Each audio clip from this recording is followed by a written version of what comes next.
The American-led airstrikes have been conducted in the areas, broadly speaking, around Tel Abyad, in Raqqa, around Deir ez-Zor and around Idlib. Now let's take each of those areas one by one and examine why.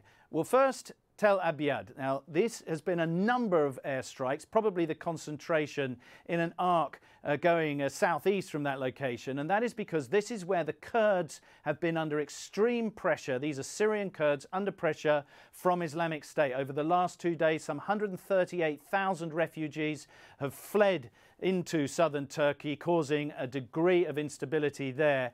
And so these airstrikes have been able to stem the advancing tide of Islamic State there. Now, if we go over to Raqqa, this is the command and control, the capital, if you like, of the Islamic State. Now, the Central Command has already said that they've gone after communications equipment, gatherings of senior officers and financial control centres used there. Now, that is a very important moment, at least in the psychology of Islamic State, because they know individually now that they're going to be targeted.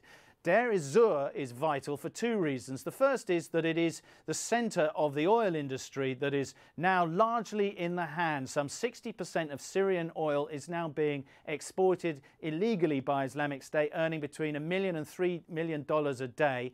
That Deir ez-Zor is the centre of that oil industry, and they have oil fields stretching all the way up along the Iraqi border and indeed just across inside Iraq. And talking of Iraq, of course, Deir ez-Zor is the last main city that controls the main supply route for Islamic State into their Iraq holdings, a vital corridor of influence and reinforcement for Islamic State.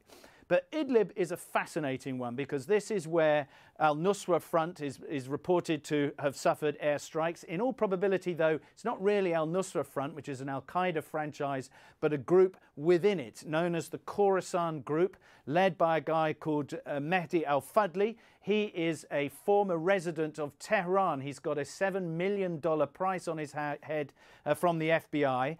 And this is an individual who, for some years, at least 2 years, possibly longer, has been plotting attacks against the West. And it is for that reason that this group was targeted in a village close to Idlib with reportedly some 50 casualties because they are posing a clear and present danger to Western interests.